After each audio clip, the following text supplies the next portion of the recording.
Assalamualaikum warahmatullahi wabarakatuh.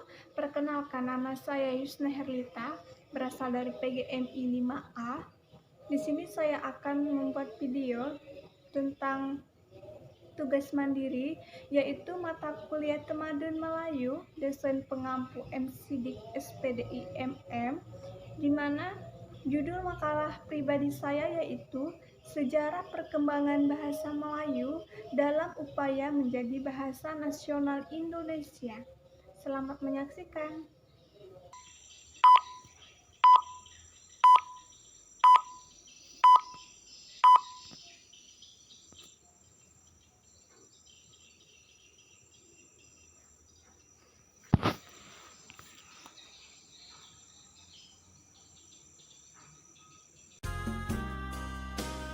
Alasan memilih judul yaitu Sejarah Perkembangan Bahasa Melayu dalam Upaya Menjadi Bahasa Nasional Indonesia.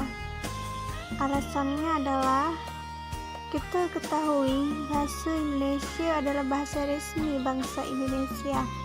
Oleh karena itu, pemakalah bermaksud dengan adanya makalah ini kita bisa mengetahui bagaimana asal-usul perkembangan bahasa Melayu menjadi bahasa Indonesia. Lalu, penegasan istilah. Bahasa Indonesia adalah bahasa resmi Republik Indonesia sebagaimana disebutkan dalam Undang-Undang Dasar Republik Indonesia 1945 Pasal 36. Ia juga merupakan bahasa persatuan bangsa Indonesia sebagaimana disiratkan dalam Sumpah Pemuda 28 Oktober 1928. Sejak saat itu, bahasa Melayu yang digunakan di wilayah Indonesia sekarang mulai dinamai bahasa Indonesia. Namun, secara resmi, penyebutan bahasa Indonesia sebagaimana bahasa resmi di Indonesia baru muncul pada 18 Agustus 1945 ketika Konstitusi Indonesia diresmikan. Dari jumlah pemakaian di Indonesia, bahasa Melayu bukan bahasa terbesar.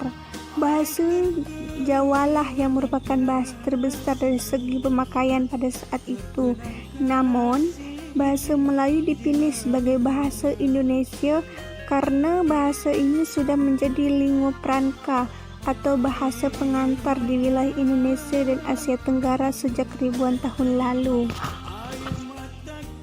Permasalahan di mana ada identifikasi masalah, lalu ada rumusan masalah, di mana rumusan masalah yang pertama itu apa faktor-faktor upaya bahasa Melayu diangkat menjadi bahasa Indonesia.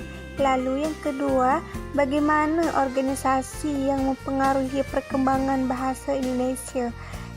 Lalu batasan masalah, identifikasi masalah, rumusan masalah, maka batasan makalah saya sampai dengan sejarah perkembangan bahasa Melayu dalam upaya menjadi bahasa nasional Indonesia.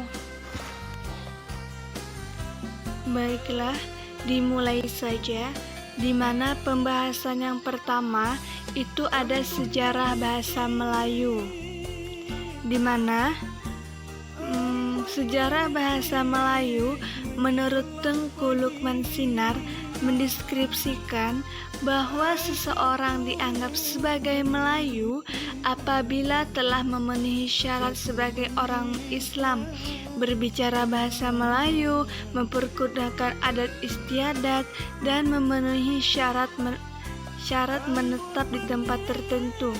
Jadi, istilah Melayu adalah berdasarkan kultural. Selanjutnya, M. Junus Melalatoa menunjukkan fakta sejarah tentang asal-usul orang Melayu di Nusantara, bahwa telah terjadi 3 tahap migrasi ras yang menjadi cikal bakal orang Melayu. Lalu pembahasan yang kedua itu ada bahasa merupakan salah satu unsur identitas nasional. Bahasa Melayu mempunyai peranan yang sangat penting di berbagai bidang atau kegiatan di Indonesia pada masa lalu.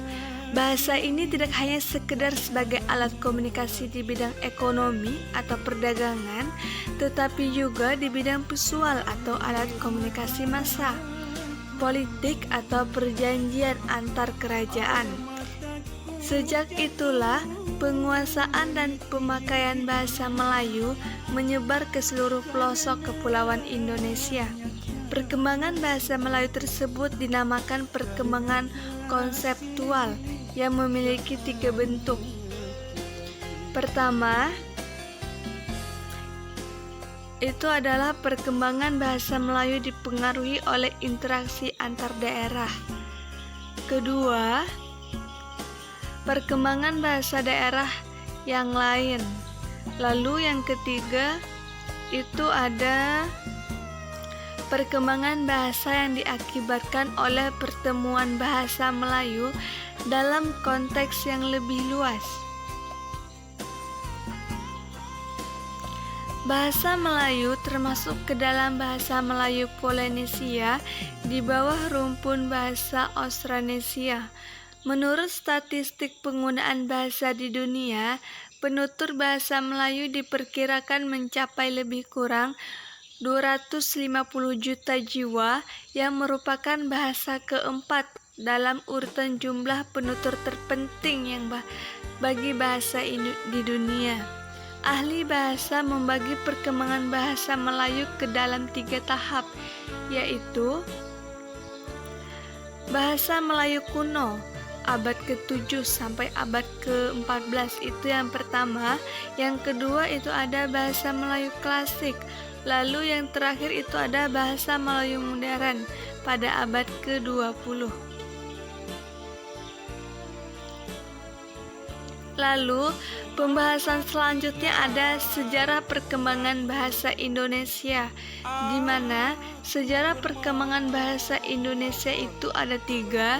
Yang pertama masa pra 1928, yang kedua ada masa pasca 1928, lalu yang terakhir itu ada perkembangan bahasa Indonesia pada zaman kemerdekaan, di mana pada masa pra 1928, bila dilihat dari sudut pandang sejarah, bahasa Melayu merupakan bahasa perhubungan atau komunikasi sejak abad ke-7, yaitu masa awal bangkitnya Kerajaan Sriwijaya, menjadi pusat kebudayaan, perdagangan, tempat orang belajar filsafat, dan pusat keagamaan Buddha, dengan menggunakan bahasa perhubungan, yakni bahasa Melayu.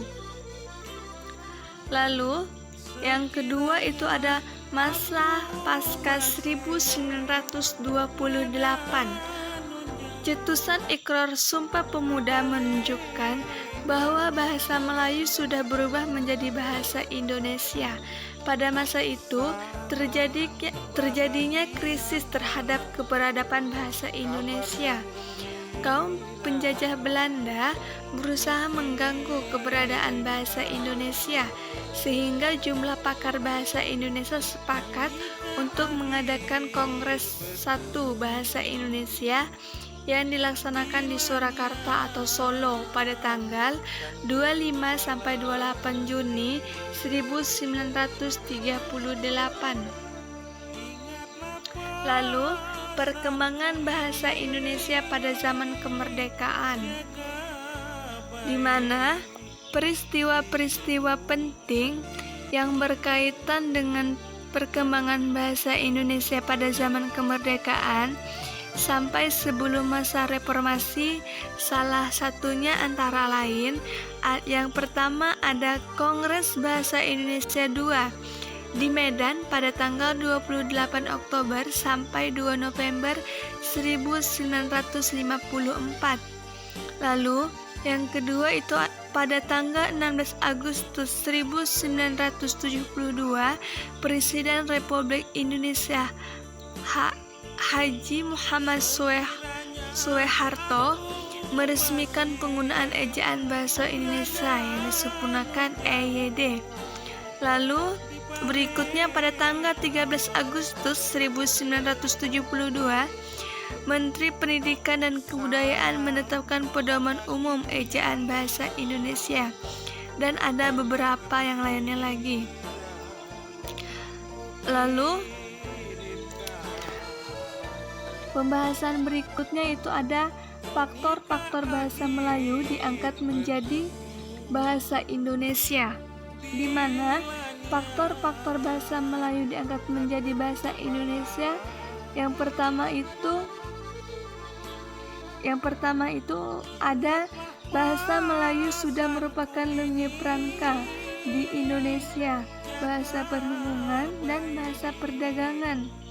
Lalu yang B, sistem bahasa Melayu sederhana, mudah dipelajari karena dalam bahasa ini tidak dikenal tingkatan bahasa seperti tingkatan bahasa dalam bahasa Jawa, ngongko, kromo, atau perbedaan bahasa kasar dan halus seperti dalam bahasa Sunda. Lalu yang C-nya ada suku Jawa, suku Sunda, dan suku-suku yang lain dengan sukarela menerima bahasa Melayu sebagai bahasa nasional. Lalu yang terakhir itu ada bahasa Melayu mempunyai kesanggupan untuk dipakai sebagai bahasa kebudayaan dalam arti yang luas. Namun, ada faktor lain yang mendasarinya. Salah satu faktor yang menyebabkan bahasa Melayu terpilih menjadi bahasa Indonesia yakni yang pertama itu ada faktor